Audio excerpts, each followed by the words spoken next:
Good morning, everyone. I mean, I guess it's the AM. This is late night. Well, good late night.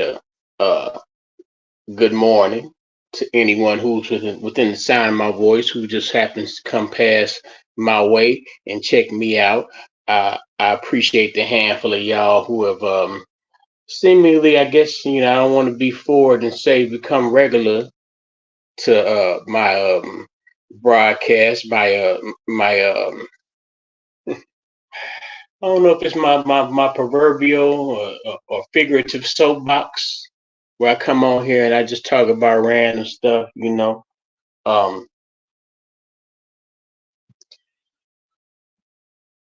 I a happy Easter to everyone who celebrates Easter. It's he is risen. The rock and roll. Well, I know I they say academics and religion have a difficult time, so oftentimes coexisting with each other. And I spoke to my dear mother earlier, and she said, "Yeah, one should not debate religion or attempt to argue or defend religion against others." But that's not so much what I want to talk about this evening. I come on here and I attempt to talk about different types of things. Things that might interest the African. Well, nah, I guess I need to broaden my horizon since it seems as if my audience is very, very small. I can't really particularly. Hmm. I, Once again, I always say, I don't get any good comments. I don't get any negative comments. It seems as if as many viewers and subscribers or followers I may have on whatever particular platform that I own, that I am on, that somebody would say something, especially, considering that these places like Facebook is called a place for friends. Um, YouTube is a tremendously large community. And I just have 1,000 subscribers, but you would imagine that the the opportunities to reach people are endless, at least to the billions, or maybe the hundreds of billions, or tens of billions of people.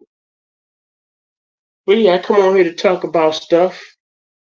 I guess in the name of black folks, I guess if anybody who just happens to stumble across uh, the NGR room, the Niger room, 1 or 2 minutes in past, the nigger room. I am Mr. Niger, Flav Niger. This is also broadcasting on my Facebook platforms as well.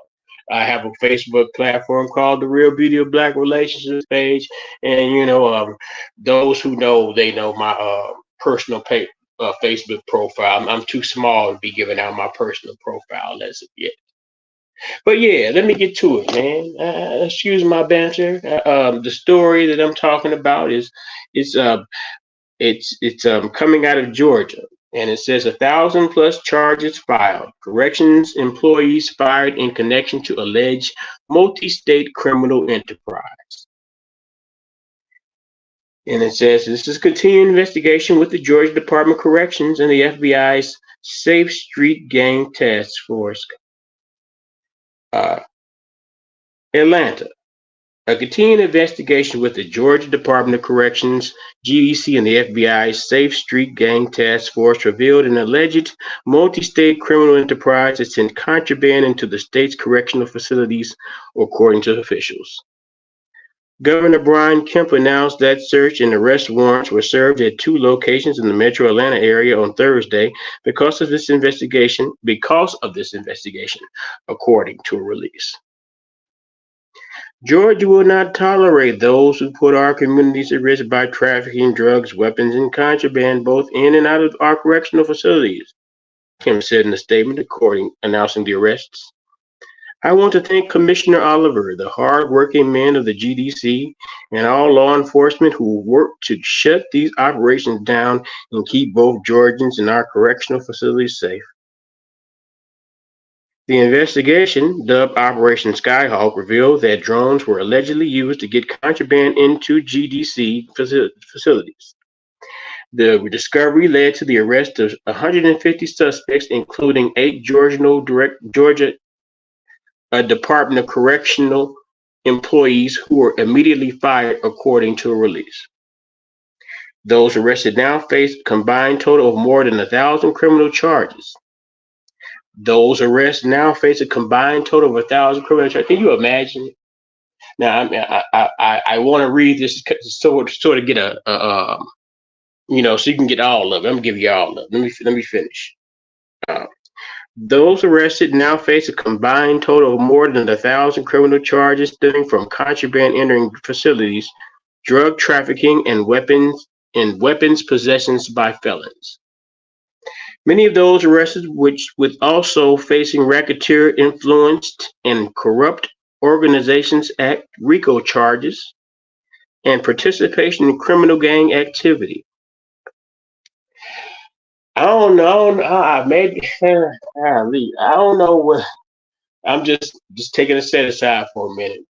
I don't know what part of why when they saw that they took a rapper down for RICO charges and also in relation to gang shit. Why they thought why I mean, I guess you get comfortable. Well, maybe people thought they was distracted by the Young Thug case, what have you. But yeah, gang shit and RICO. Officials said that the items confiscated so far have a total combined street value of more than $7 million. Drones, 87. Weapons, 22. Contraband cell phones in facilities, 273. Civilian cell phones, 180. Tobacco, 185 pounds. Marijuana, 67 pounds. Methamphetamine, 12 pounds. Ecstasy, 51 pounds. Cocaine, 10 grams, a little bit over a quarter ounce. Various pills, 90. GDC Commissioner Tyrone Oliver said the operation's success should serve as a reminder that the agency has zero tolerance and will take action against people who threaten the safety of the facilities and the public. Our reach is far and wide, not just within the walls of our facilities, and I stand by my words from over a year ago that this activity will not be tolerated, Oliver said. I am immensely proud of our agents for their commitment to seeing these individuals are brought to justice. It's believed that other states may also be affected by the same alleged criminal enterprise. In addition, according to a release, the operation would have not been a success without the hundreds of local law enforcement partners making traffic stops, and responding to throwovers and contraband drops by drone at GDC facilities. What they was doing, you look at it, you talking about, a pound, 180 something pounds of, I can go back and read. Let me go back and read. I don't want to just give improper or false information. 185 pounds of tobacco and 67 pounds of weed. I don't know, maybe, some of it was just bought in by the people. 12 pounds of meth. I guess those certain things, but I know 67 pounds of weed. I didn't, forget about why I didn't do it, but 67 pounds of weed, that takes up a little bit of space. Even if you just got sales, 67 pounds of weed, 185 pounds of tobacco, takes up a lot of space. So these niggas, whoever was in here was high. Whoever, it was somebody in there that was getting paid, and somebody in there that was high with people that was in there higher than the motherfucker. Ain't no telling, what kind of side deals and situations. They got ecstasy. They got the ecstasy. 51 pounds of ecstasy in Atlanta. What do niggas ain't ecstasy the sex drug? What am I saying? We talking about Atlanta. I'm about to ask, what would niggas need ecstasy in the Georgia Department of Corrections for? 51 pounds of it. You got to, man, I bet niggas was getting slid. Mickey's like a motherfucker. Uh, but they tie this also into traffic stops, which means is that, the streets is over. It's really the streets, but really it's always been in existence. Everybody talk about stop snitching, stop telling. Man, niggas been snitching forever. You give someone, I forgot what they call this deal. It's some type of deal where it's a you give someone what they call a devil's bargain, where it's pretty much even if it's a perceivable benefit for you, it's still just it's still an L. It's like a consolation prize. It's like the worst consolation prize ever. It's a prize, but it's still a consolation prize that you know it might as well not even be considered a prize. You got somebody, uh, and I mean a certain amount of drone. Did they have drones on the inside, or did they? I don't understand that part, but clearly they were flying. I mean, and I guess in from a certain type of perspective, that's almost ingenious. You fly your drones in, and now the drones can see where they going, or I guess whoever there with them can guide them to where they going, and all they need is somebody to catch you. I don't, they got drones delivering food. At least that's what Amazon, they got drones delivering shit. So, uh, it was just pretty. I mean, this was a master. Somebody mastermind this shit. And I'm sure that whoever uh was a pioneer to it, they might have done all fairly well. Now, I don't know whether their hands might still be in it, but whoever is in it right now, they burnt the hustle, because they already said it's not just Georgia, it's other places too. So evidently, this was the new lick.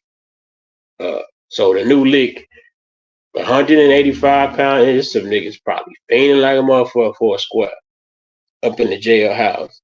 And not only that, six of some weed, and they want to hit the joint too. They're trying to get freaky. And,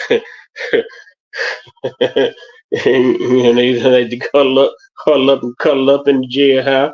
Because they know they ain't going home no time soon. They might as well get acquainted with those.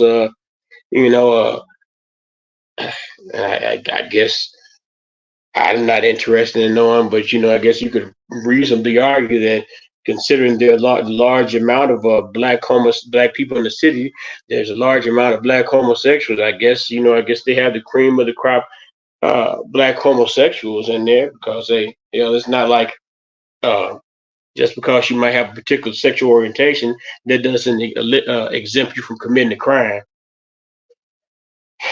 But I don't want to get too much off the subject. I just wanted to come on and say that. I mean, I just read that there, and it was something, man. I just wanted to come on here and talk about it. Uh, in order to, I guess add a little diversity to whatever content that I might be putting out, and maybe put something out here beside talking about Sean Combs, Puff Daddy Combs. 1,000 plus charges filed, corrections employees fired in connection to alleged multi-state criminal enterprise.